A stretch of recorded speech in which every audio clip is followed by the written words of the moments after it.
Hey y'all, it's Nancy the Handy Scandy. Welcome back for another crafty venture.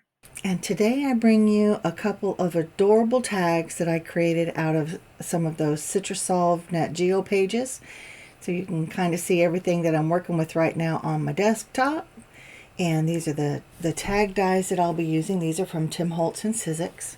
This beautiful stencil is from PM Artist Studio, and you saw the stamp set that I'll be using. That was the name of the stamp set is Lots of Laughs, I believe, and it is from Tracy Hay Designs. She is a British designer, and that's H-E-Y.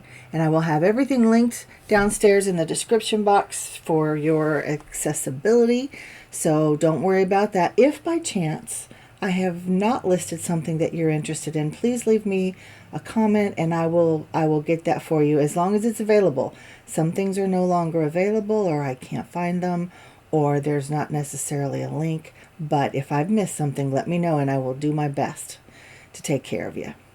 So I am using some crackle paste. This is my Liquitex crackle paste, and it doesn't provide a whole lot of crackle unless it's really thin. This is what I'm noticing the more I use it. Now you can see that my jar is about half gone.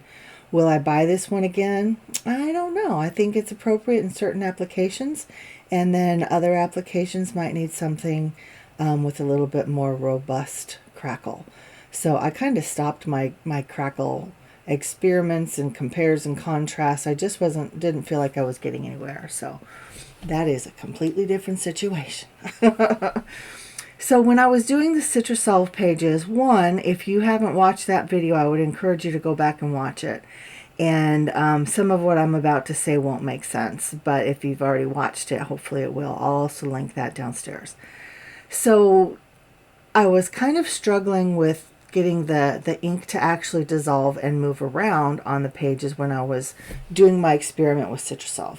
So I took my stencils onto the page and I had amazing success. And that's some of what you were seeing before I laid down the paste. Even on here where you can see the different tones of the paper that's there, kind of behind or around the stenciled areas, that was because the CitraSolv had dissolved the ink and I was able to manipulate that ink through the stencil. And so I'm using the same stencil to do the crackle paste as I did to manipulate the ink. Now the page on the left that I'm about to adhere down to this Mike's Harder Lemonade box, that one did not have any of the stencil work done to it while the ink was still wet. This side actually has the better result from the CitraSolv, and it's kind of hard. It's like double-sided paper, right? Double-sided pattern paper when you're in love with both sides, but I had to make a choice. And I have lots of pages from one magazine, and I have 2 more magazines in the wings waiting. So I just held my breath and made a choice. And it's okay. It's okay. Sometimes you have to sacrifice one thing for another. So that's where we're at. So the crackle paste is dry on all of them. You saw kind of an up close. There's a fair crackle on these this time. And I'm using my Mod Podge on the box itself, on the back of the CitraSolv page, and over the top. Now, the NatGeo pages are very slick and shiny, as most magazines are, and too many product names right now. The texture paste did not want to necessarily stick to that slick surface in some areas, not all areas. But also the edges of the paper were curling up. So with that being said, there were some spots of the paste that were wanting to come up. So that's one reason why I went ahead and Mod Podged over the top of my page. Normally when you're doing decoupage, you'll do that anyway, which basically that's what this is decoupage. I'm adhering one thing to another with glue. So that was, basic decoupage skills, right? The glue down on your surface, the glue down on the back of your paper, and then lay the paper down and then glue over the top. So here I'm taking the other 2 sheets that I pasted over, and we're going to glue those down to this box as well. Now you can use any kind of cardboard box that you might have, a cereal box, a tissue box, mac and cheese, crackers, whatever it might be. This happened to be in my trash, so I nabbed it and I kind of cut it and tore it down to the sizes that I thought I would need and put the rest in the trash. Can't save everything, right? We save what we think we'll use, what we know we'll use, and then the rest of it, again, sometimes we have to sacrifice. I live in an apartment. I cannot save everything, but I'm happy with the things that I do save. And every now and then I have to do a purge because I have saved too much. So again, using that Mod Podge to adhere my CitraSolv NatGeo pages down to the cardboard. And it's also sealing in that crackle paste so that it does not flake off. Now again, the edges were curling up a little bit, so I had to make sure that those edges were down hard. And this is the stamp set that I'll be using. You see that I've already stamped out my cuties and I colored them up with my Olo markers. And they are freaking adorable. Now that Harlequin stamp that I just put away, I had actually used it on that little guy's hat sticking out from under there. And he's adorable. Absolutely adorable. I've already colored and fussy cut him out. And I will color and fussy... Well, I think I've already colored the other guy. But I'll fussy cut him out here on screen in a minute. But I have used my Gemini Junior. I think I finally got that situation figured out. And I use that to die cut these tags. And I do the same for all the tags that I cut today. So it's very thick, right? The cardboard is very thick, plus the layer of paper. So my machine had to do some work. And then I had to come in with my scissors, as you can see, and kind of finish cutting it out. But it's okay. We did it. It's all good. And I did that twice. I did that with the lighter color tag, and then I did it with the dark color tag, the board that's in the very back there on the bottom. I looked at the blue one, and we'll see that process here in a minute, but I opted against it just because of the colors that I had used to color my cute little critters. But also, I put a dark top across the light colored tag, and then a light colored top across the dark colored tag. And that, of course, was my alarm to go to work. I'm sorry that happens more often than not these days, but I have to take my time in the craft room when I can, and sometimes that's early in the morning. So here we are. Anyway, let's progress with the progress. So, like I said, I have a dark colored top on a light colored tag, and vice versa.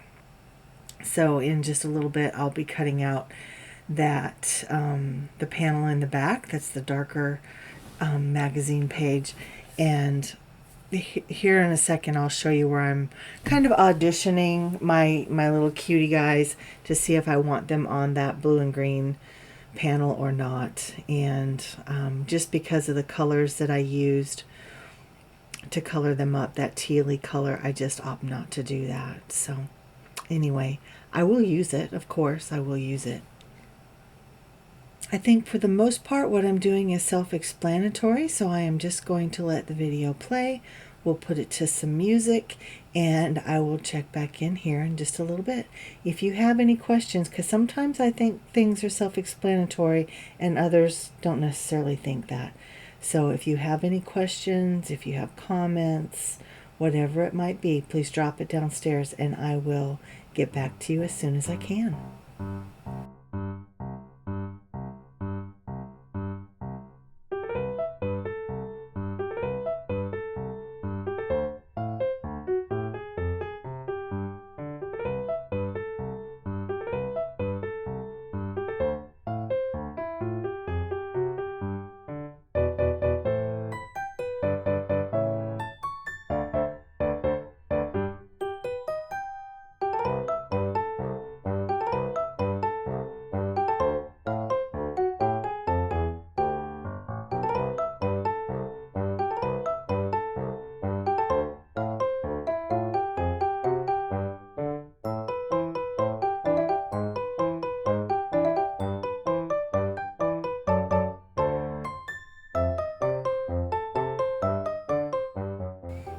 I know a lot of people don't like fussy cutting, but I don't mind it at all.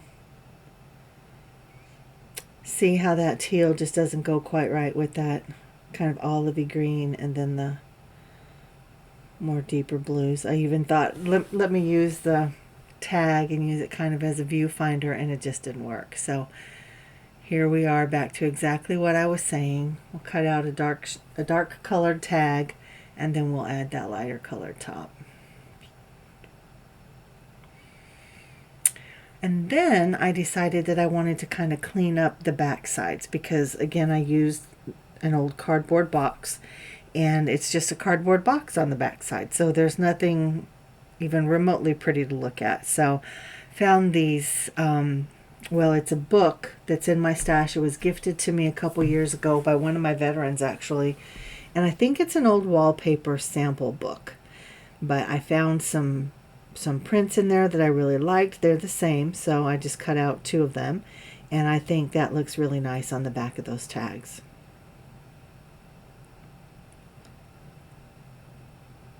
So I wanted to add some trim because I'm all about the layers and the details when it comes to this kind of thing. And this is a situation where I worked harder and not smarter. Had I taken about 5 steps across the room, maybe not even 5, I would have just gotten up and grabbed my glue gun, and that would have made this process on both of these tags so much easier and faster. But I didn't, and so I used liquid glue and had to use tweezers and whatnot to hold everything in place. And on this one it actually wasn't too bad, but on the next one was a little more troublesome because that lace was kind of folded over on that left end, and I wanted to use it from the end. I didn't want to waste any of it, but it simply would not lay flat, and had I used my hot glue gun, that would have been a non-issue. So I wrestle with it for a little bit, but ultimately I persevere. I do have to kind of change gears a little bit, but I persevere.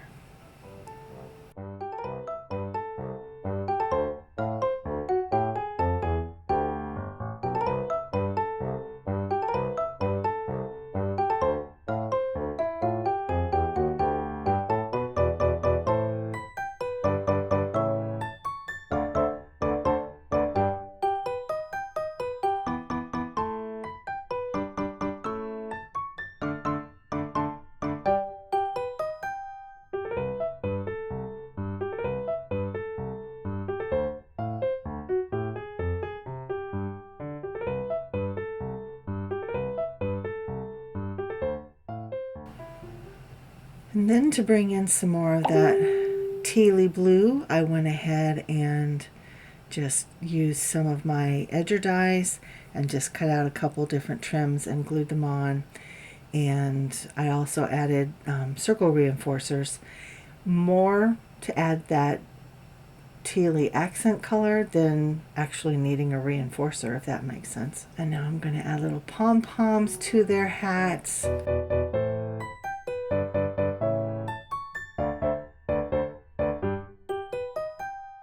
They're so stinking cute. Look at those faces. And the little pom-poms just add that extra layer of dimension, and they're just adorable.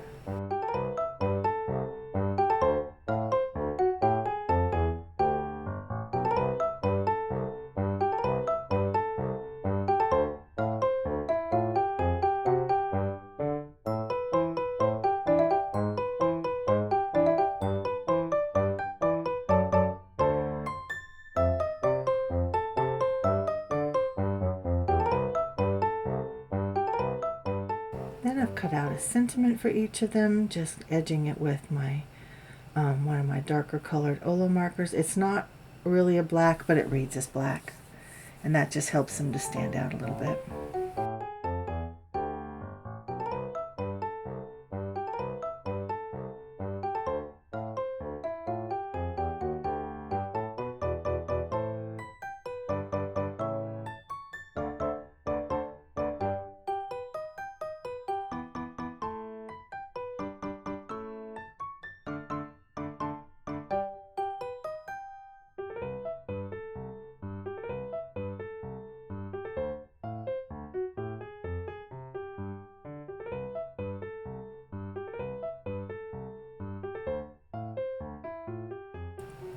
Now, fussy cutting these was not near as fun as fussy cutting the critters, but again, we persevered and we did it.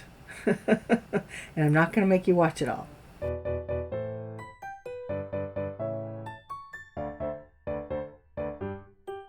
And then here I have my matins. I mixed all three of them together, and that gave me that beautiful shade of that really soft tealy color. Soft blue-green. And it just gave a little bit of a halo around the critters. It's obviously a little more visible on the lighter color tag than it will be on the darker color tag, but I went ahead and did it on both anyway, and then of course outlining the sentiments as well. And those sentiments are so dang cute.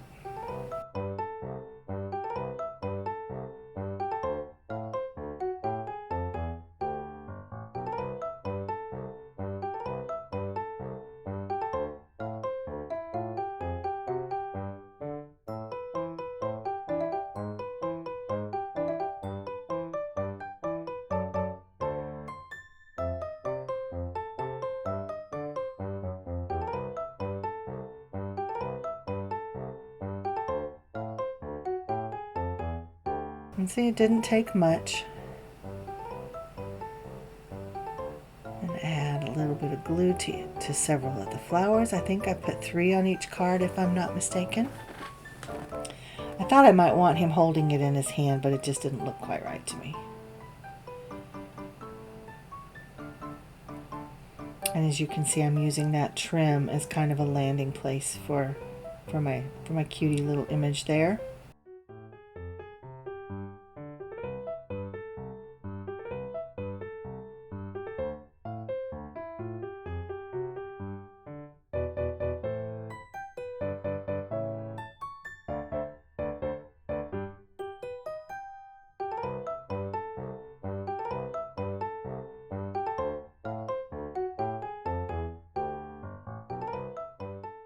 Now the flower in his hand made a little bit more sense. And then adding the little flowers on there. And here I'm showing you the trims that I used. I have this seam binding. It's called Sea Mist. I have many colors of that. And of course I just used some black and some white ribbons. I think it's called Grow Grain. Is that what it's called? Excuse me. And then a little bulb pin on each of them and a little charm just to kind of finish them off. And I think they're so cute. I love making backgrounds, and these CitraSolv NatGeo pages are so fun for that. I really had a good time. And I have so many more and 2 more magazines. So I won't be running out of NatGeo pages anytime soon. And I've been seeing different ways to use the CitraSolv, so I might be back with that. Well, I plan to be back with that. How soon, I don't know, because there's just so many things to make and so little time to make them in. So we'll see. But I thought these were really fun, and I was very happy to put my CitraSolv NatGeo pages to use and just play with them a little bit more than I already had. So thank you for joining me. And let me know what you think about these. You can see a little bit of that crackle in the up-close pictures. That makes my heart happy. I do love some crackle. And again, I sealed those with the Mod Podge so that the crackle didn't flake off of those shiny pages. But guys, thanks again for joining me. And until next time, this is Nancy, the Handy Scandy. Mwah. And I'm out.